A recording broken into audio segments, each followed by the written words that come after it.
Hello everyone, welcome to the EPG Pathshala. I am Dr. Rajeshwari Moganty, Professor at the Department of Biochemistry at All India Institute of Medical Sciences at New Delhi. The module we are going to cover today is on thermoregulation introduction. Now this module comes in the paper on thermodynamics of living systems and bioenergetics. Now, why do you think the thermoregulation should be studied? The thermoregulation is an important aspect because all the body functions, the cells, the enzymes, everything works at a particular temperature. If the temperature is changed, the enzymes don't work and therefore the cell dies. So it is very, very crucial that the cell maintains the temperature and therefore the body maintains a particular temperature. That is why thermoregulation is one of the most important and crucial factors of the thermodynamics. So the learning objectives in this module are: what are the various mechanisms of the heat loss and what different mechanisms the body loses heat to maintain the temperature, and physical aspects as well as the physical chemistry aspects of the heat related to the heat loss, that is by radiation, evaporation, conduction and convection. Now, having done the heat loss, to maintain the body temperature, body also has to produce the heat. So, what are the heat production methods in the body? Where the glucose metabolism and all those things. Now, to do all these things, the different organs are working hard to maintain the temperature of the body. Now, what are the roles of the skin in evaporation, conduction, etc., and role of the muscle, the central nervous system, that is the CNS, which controls all the signals, and also the basic metabolic rate, then the hormone levels. All these will be contributing to the temperature maintenance, that is a thermoregulation. Now, having done in an adult system the thermoregulation, we have to consider the newborns in a very different way, because the newborns haven't really got all the organs completely developed, or the cells which are not having the fully developed state. Therefore, the newborns have to maintain the body temperature, and that's very, very critical because it is a just born newborn. So, we will be dealing this in a different module. Now, having done with the humans and the newborns, we have to consider the animals have a different way of maintenance of the temperature. The animals having a different metabolic rate, different mechanisms. Therefore, the endotherms, how do they maintain the temperature? The ectotherms, how do they maintain temperature? We will also be doing one of these objectives.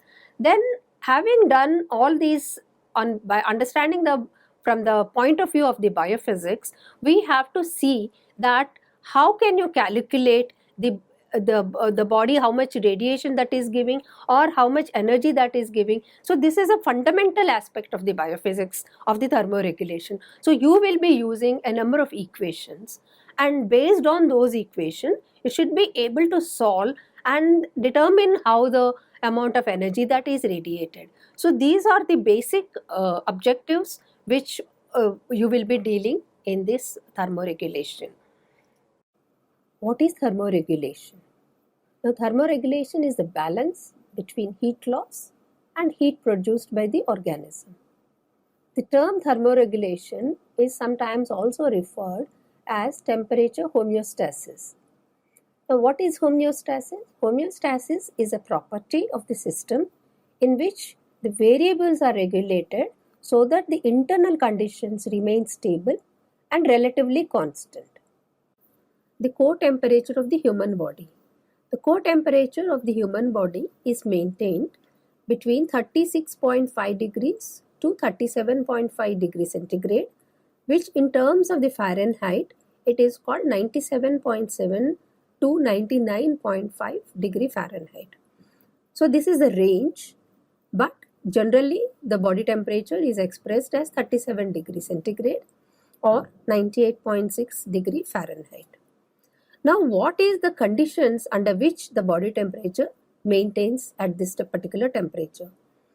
Now, the conditions are very clear that the body is in a very, very comfortable position, comfortable conditions, like there is no exertion, there is no activity, and for example you are sleeping or even taking rest. During this time there is no exertion. Basically the metabolic rate is very normal and normal conditions. So the important thing is that one person also has to be in a very healthy state.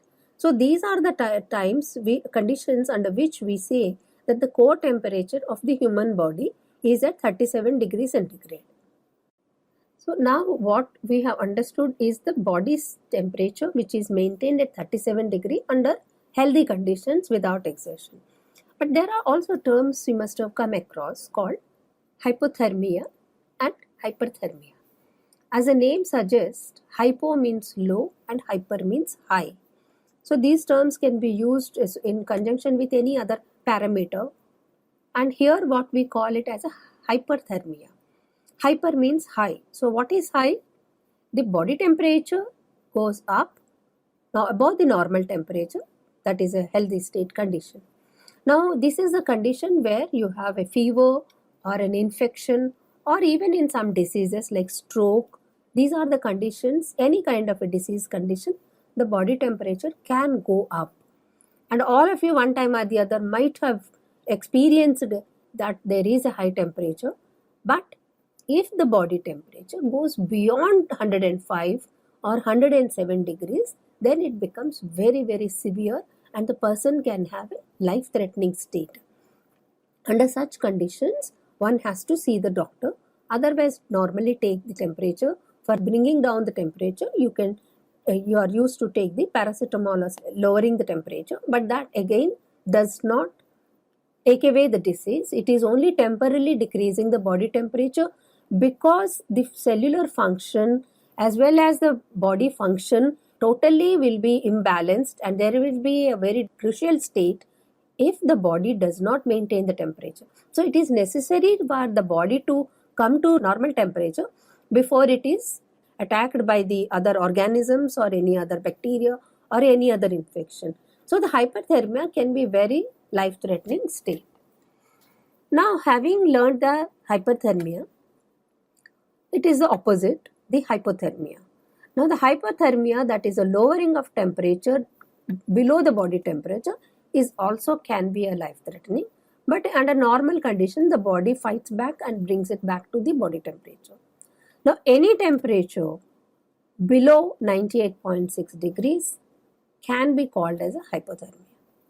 Now there can be different states, a kind of mild or a medium, or it could be a severe hypothermic state.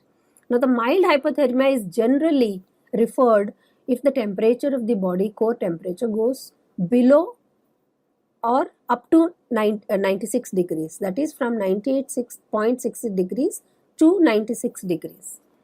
Now the moderate is the one where it goes to up to 93 degrees. From 95 to 93 you can call it, can be considered in that range is considered as a hypothermic state, which is in the moderate state. Now again the life threatening is something very critical, that is it reaches even 86 degrees Fahrenheit. So this has to be really taken care immediately, needs immediate attention by the doctors. Now let us see what are the conditions that can lead to or create a hypothermic condition. Now it is a very common and sensible thing that understand that it is an improper clothing. If you are not wearing a proper woolens in a winter day and a low temperature, and then that can lead to a hypothermia. Maybe a mild or maybe a moderate one, but still the improper clothing will actually help in maintaining the temperature. The next point is that below freezing and lack of equipment. People who go on to the high altitude places, if they are not having a proper equipment, the body can go into a hypothermic condition. Although it is very common that if you stay on a rainy day in wet clothes for a long duration and the environment temperature is not very low, even then one can lead to a hypothermic condition depending on the age and other factors, but definitely wetness for a long duration is one of the causes. The other factor is fatigue and exhaustion. These things play a role if the person is not having enough metabolic rate, high rate, that means is not having enough carbohydrate intake, and therefore there is no glucose, there is no high energy, that is, the production is less, therefore can lead to a hypothermic condition. And one of the very common things is the dehydration is also an important factor. Poor food intake, particularly control in containing the carbohydrate or a fat, then the body again will have low levels of energy, so it can lead to hypothermic condition. Old age, particularly in winter, they are very prone to catch cold, and the body temperature can go low, and then can lead to this. In these people, the peripheral circulation problems will be there. They also can lead to the clinical conditions which are called trench foot, and also called sometimes in a common name the frostbite. So these are some of the common conditions where a human body can go to hypothermic state. Now, what are the factors that actually influence in maintaining the body temperature? A number of factors. We'll see one by one. And firstly, the nature of the living organism, whether it is humans or an animal, or it could be an animal living at a different temperatures. So each one has its own way of maintenance of the temperature. Then comes the next, age. Now, age is one of the very important factor. You must have seen that the old people feel very cold or hot in a very short time, and their maintenance of the temperature is not very good. That is because the skin is actually lost its fat, and there is a vascularity is less, then the cellular function is also not very good, and therefore the fat is not enough, therefore the skin thickness, epidermis also becomes very small, therefore they find it very difficult either to retain their body temperature or even to give out or the radiate the when they are in a other temperature, depending on the external temperature. So age is an important factor. Now the next is the surface area, body surface area. Now this is a very important, because if the surface area is high and a larger area, the radiation or the heat emission, heat loss mechanisms will be very effective. Now this other one is a body mass. Body mass, it actually has been seen that the body mass is higher and then the volume is higher, they actually, this kind of living organisms, for example, you know that the polar bear lives in a very cold atmosphere, that is in a very low temperatures, that is, the body is built up in such a way that the mass is very high, and of course the surface area is less. Therefore the body mass is actually evolutionarily brought up in such a way that the animal can actually keep its own temperature, retain temperature, and that helps in the body, maintaining the body temperature. Now hormonal levels, I think this is one of the very important factor. The hormonal levels play a very important role, and again the hormonal levels are actually controlled by the CNS, that is a central nervous system. So these two work actually in conjunction. And metabolic state, if you have taken good food, carbohydrate level is very high, then your high energy levels are there, and therefore it is, energy production methods are taken care properly. And physical activity, we'll be doing this in a much more detail in a later stage, in later part of this module. And physical activity is high, obviously the heat production is more, and therefore the heat loss mechanism will be more, loss mechanism will be higher. This circadian rhythm, you might have seen that in a night temperature when you are sleeping or during the day, these circadian rhythms actually also contribute to the body temperature. In maintenance, it is maintained, but in a slight fluctuations will be there. Now the external temperature, obviously now you are sitting in a AC room or in a very comfortable position, then of course the radiation loss or the gain is not actually seriously perturbed, and the body maintains it well. But of course, suppose you are staying in a very hot temperature, like for in a hot sun or something, the body temperature has to be maintained, and for that the body has to work. So the external temperature, either it is a hot or cold as compared to the body temperature, actually also determines the temperature, helps in maintaining influences the body temperature. Now the infections or a disease, during this also the body temperature can go up. You also must have felt some time or the other when you are sick, the body temperature goes up. So the actually to maintain the body temperature, the body actually works in a very in a very synchronized manner by maintaining various parameters. So these are the gross or the main parameters that actually influence the body temperature to be at a constant temperature. It is very interesting actually if you look at the organisms which are living on the planet Earth, that they actually live in a very large number of organisms.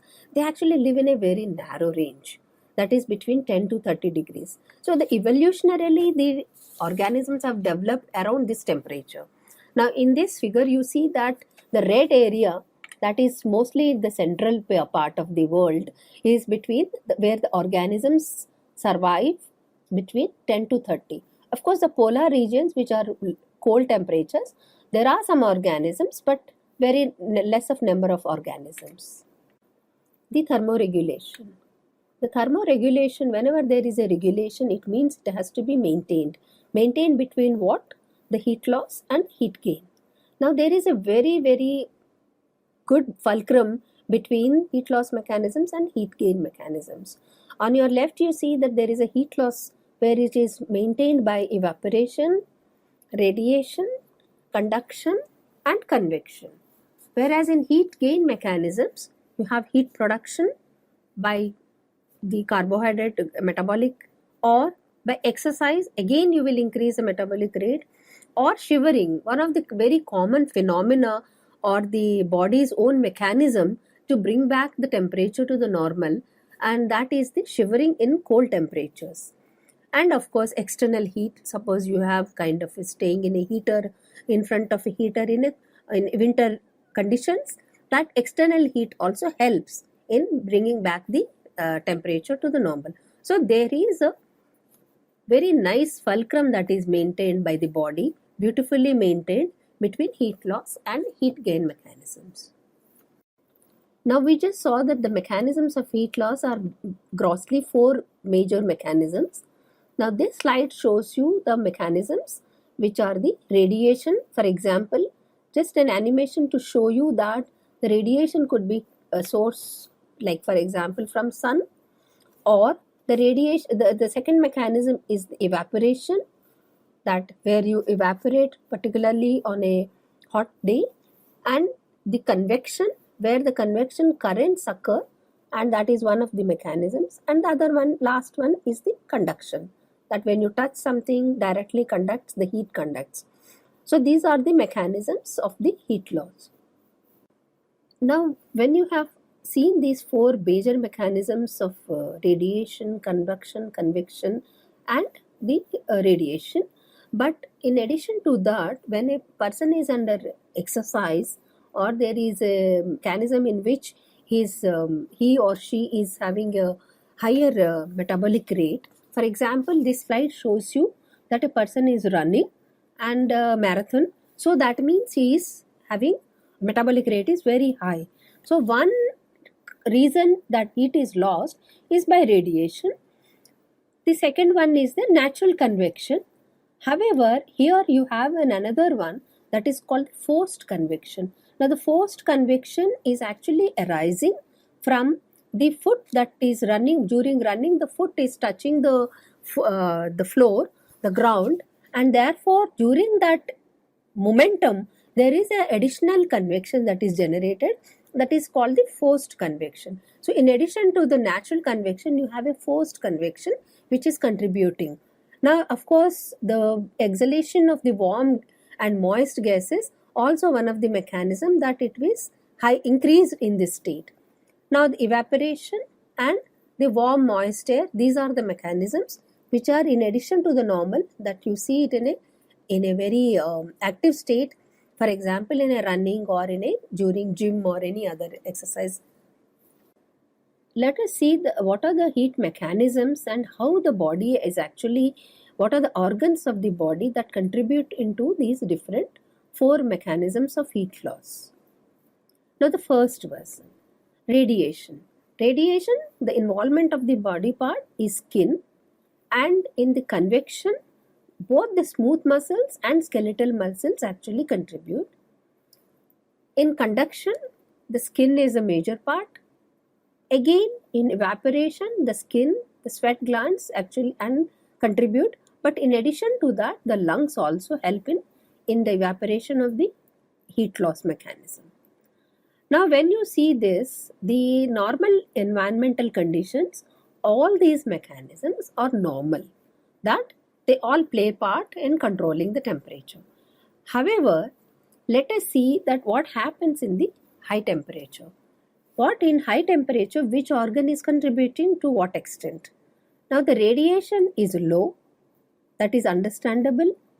Now, the convection will be high because you're at a high temperature, and the high temperature is actually contributed by the smooth muscles by convection. Now, therefore, there is a vasodilation of the muscles, and in conduction, because there is a high surface area, the blood flow will be increasing and therefore helps in conduction. Evaporation, increase in sweat, therefore there is a more loss of heat in these four conditions. So each one is actually increased levels: convection, conduction and evaporation. However, the point to be noted here is that radiation does not have much of a contribution. Now let us see, on contrary, what happens when there is a low temperature. The low temperature, the radiation will be high, whereas in convection the muscles do contribute, but it is not the smooth muscle, but it is skeletal muscles, and there is a lot of vasoconstriction. And in conduction, again it will be very low, and evaporation obviously again will be low. So the mechanisms which the organelles which take part in different temperatures exposed to conditions, whether high or low, are basically different contribution levels of contribution will be there, both by skin or muscle or by the lungs and etc. See, now we have understood what are the various mechanisms that a body actually uses in losing the heat, or the heat loss mechanisms. So in that, the first one we will be dealing in more detail, that is a radiation. In this module we will do what is radiation and how it can help in losing the heat by the body. Now when a term comes as a radiation, what do you understand by radiation? Now in simple terms, one can say that radiation is just a form of energy that is coming from one source and travels. It could be through a medium like air, or it could be water, or it could be even space, because the sunlight is coming from space. So any form of the medium, the radiation, light is energy, a form of energy that is traveling. So that is what is radiation. Now having understood what is radiation, now how many types of radiation are there? Basically this classification is based on the energy. Now the ionizing radiation is one, the other one is the non-ionizing radiation. Now ionizing radiation we will be dealing in much more detail under the chapter on radiation biophysics. However, I would just like to make one statement that ionizing radiation is basically ionizes the ions when the radiation passes through a light or any medium. However, when you have non-ionizing radiation, when we say that does not give any harmful this thing, and it is only a light or a heat or a sound, which can be considered as a different types of radiation. So they are not ionizing the ions which is present in the medium, whichever is the medium. Now the radiation emitted by humans is actually in the infrared region of the electromagnetic spectrum. The electromagnetic spectrum actually can be different energies, starting with a high energy, that is the gamma rays on your left side of the spectrum, can go up to low energy, that is short wave AM. Now the wavelength at which, or in the range in which the humans emit radiation is in the infrared region, that ranges from 0.75 to 1000 microns. Micron is actually 10 to the power minus 6 meters. Now this animation, this figure shows you that actually the human body emits a highest in the frequency of infrared radiation. So this is another quantitatively depicting the intensity versus the wavelength. You see the maximum is around in the UV region, the IR region, that is the infrared region. At this stage, it is very, very important, and in this context, it is important to learn the Stephen Boltzmann law. Now, when we talk about the radiation, the first thing comes to mind is a black body radiation that was actually introduced by the Stephen Boltzmann law. Now, using this equation, we can calculate the total energy that is emitted at all wavelengths by the black body. That is given by E equal to sigma T to the power 4. So, the sigma is actually the Stephen Boltzmann constant, 5.6705 into 10 to the power minus 5 ergs centimeter minus 2 and K to the power minus 4 and second per inverse minus 1. Now, this equation where T is the temperature expressed in absolute temperature, that is the degree Kelvin.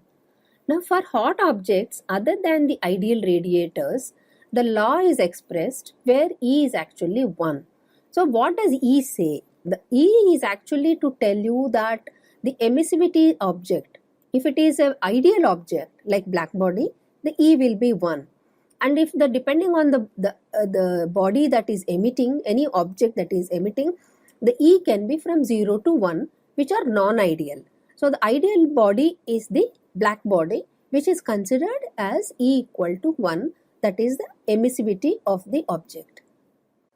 So, the Stephen Boltzmann law, who has first given this law, is by the two great scientists of physics, Joseph Stephen and Ludwig Boltzmann.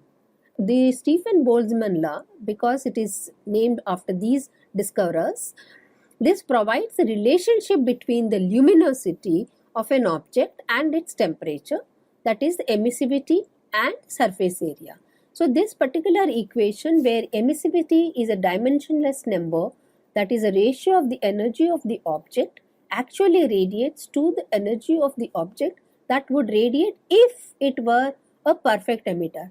This again explains that the perfect emitter is only the black body, which has E1. So, this is a very good equation which is used for number of cases where there is a radiation that is emitted by any object. Now, the sigma is the proportionality constant, which is mentioned to you just now, that it is called the Stephen Boltzmann constant. See, now you have learned what is Stephen Boltzmann law and what is it used for to calculate the radiation, that is a energy that is emitted by any body, whether it could be a black body. Actually, they have determined for the black body. But now, what is the purpose of learning this is actually to know that how much radiation the body emits. Now, biophysics is all about quantification. You want to know adult how much energy can give out. So, this is what we are going to do, the calculation of power, that how much the body emits. Now, let us use Stephen Boltzmann law and try to calculate what is the amount of power that is emitted by a human being. Now, the total power emitted by an object or a body is given by the Stephen Boltzmann law, P equal to A into sigma to the T to the power 4 into E, where E is considered as 1, sigma is the Stephen Boltzmann constant, and T is expressed in the absolute temperature, that is a degree Kelvin. Now, use this and let us calculate the power emitted by a human being. So, the net power radiated. Now, why is the net power we are calculating? Because the body temperature is at a particular temperature, that is T, and the environment of the temperature is T ambient. So, the human body has a one temperature and in presence of an environment, that is a T ambient. So, the difference will tell you the net power. So, now the net power will be very simple to understand. P net equal to A into E into sigma T to the power 4 minus T power ambient. Now, let us calculate for a human being. E is the surface area, that is E is a constant, the emissivity constant, which we considered as approximately 1, and A is the surface area, 1.2 meter square. If this is 1.2 meter square is considered for a normal healthy adult of a height of, say for example, male, which is having a high 1.2 meter square, whereas the normal body temperature is 37 degrees which is converted to in degrees Kelvin, it is 310 degree Kelvin. 273 plus 37, that is 310 degree Kelvin, and the ambient temperature is 22. Again 273 plus 22 is 295 degree Kelvin. So the P net will be sometimes can be positive or negative, but here of course it is, you have to calculate the positive power, net power, that is calculated and comes out to be about 81 watts. However, I would like to mention that the P net can be positive or negative depending on the emission of the radiation of the body, whether the temperature of the body is high or low compared to the ambient temperature. Now we have now done that what is the amount of radiation energy that is emitted by a body when under normal healthy conditions. Okay, but let us do one example.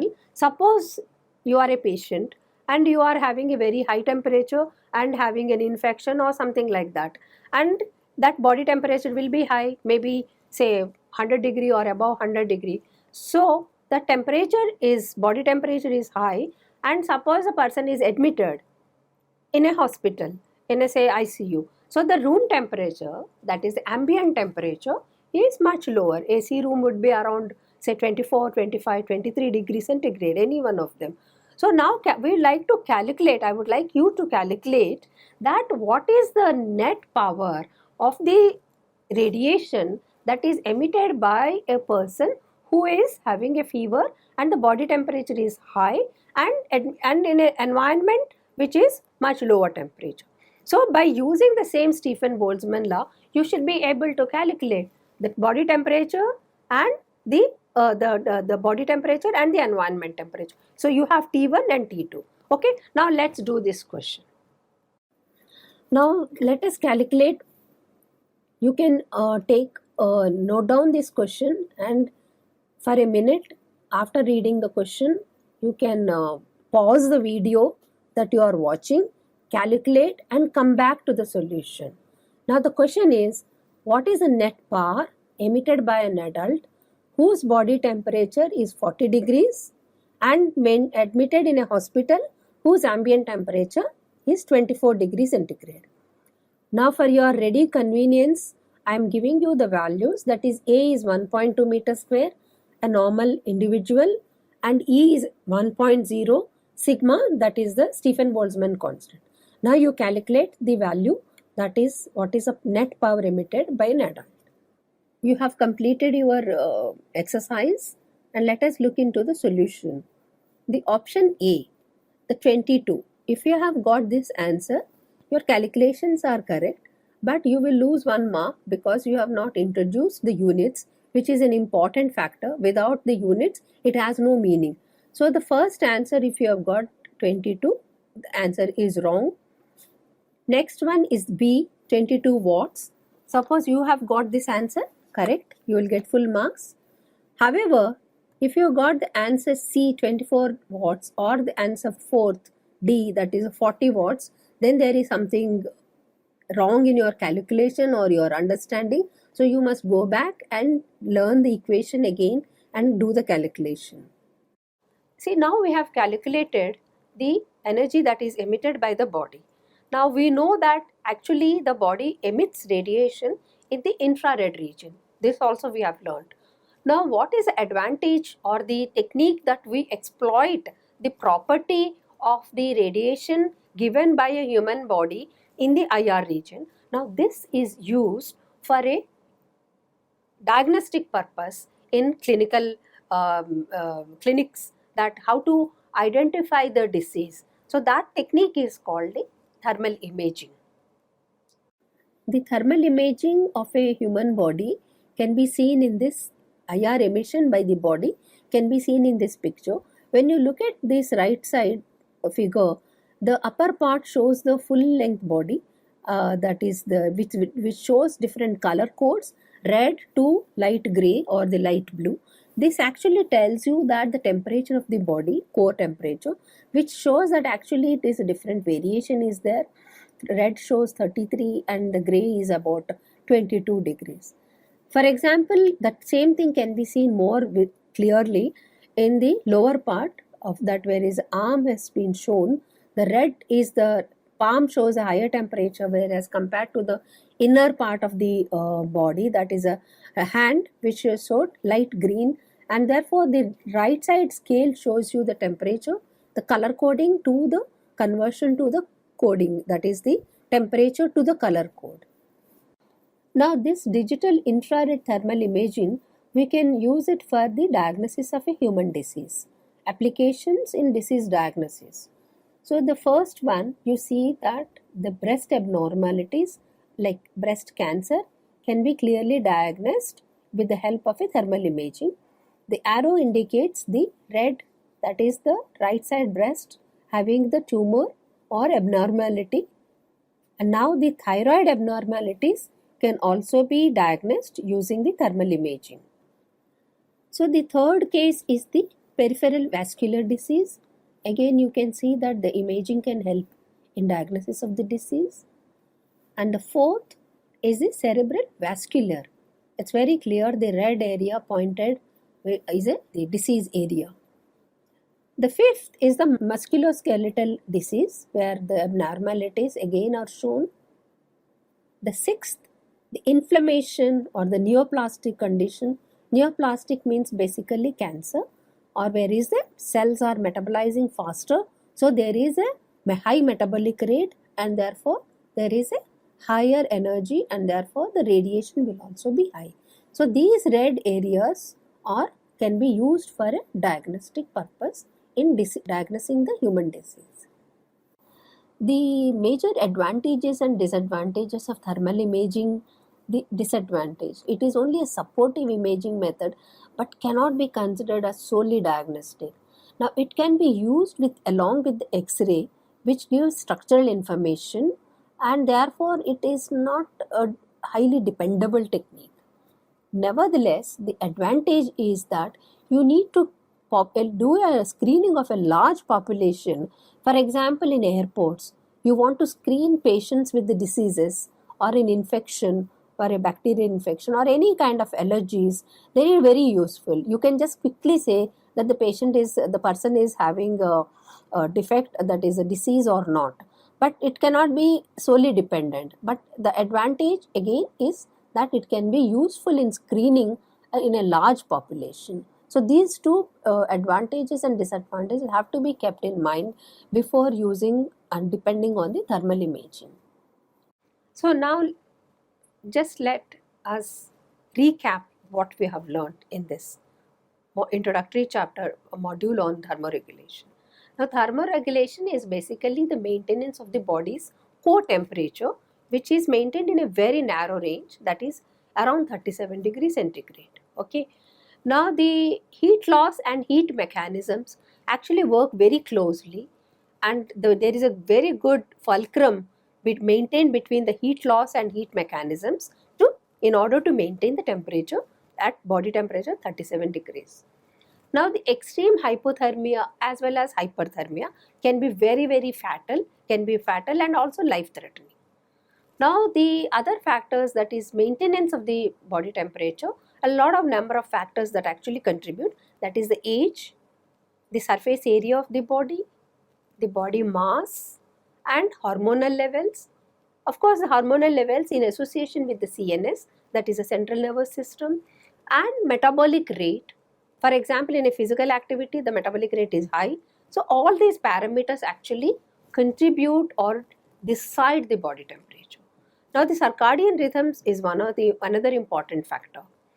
Now also the external temperature, for example in a disease state which is under infection or in any kind of a body's metabolism defect is there, these conditions actually control the factors in thermoregulation. Now you also have learned that what are the mechanisms by which the energy is lost, and one of the important one is the radiation, which is dealt in much more detail in this class. And in radiation is actually two types, one ionizing and the non-ionizing radiation, and the human body actually gives non-ionizing radiation in the infrared region. So now we also calculated that how much energy that is emitted by the body using the Stefan Boltzmann law that is given to you in this class. Now, based on this, that is the non-ionizing radiation, infrared region is given by human body. So, can we exploit this property to determine the clinically diagnose some of the diseases? So, we have learned the technique called thermal imaging. Now, this is actually a display of the amount of IR that is emitted by the human body. So, we use this technique and learn that how can you detect the cancer or any other abnormalities in the body. So, with this, we end this module on thermoregulation, the introductory part, and in much more detail we did with the radiation. Thank you.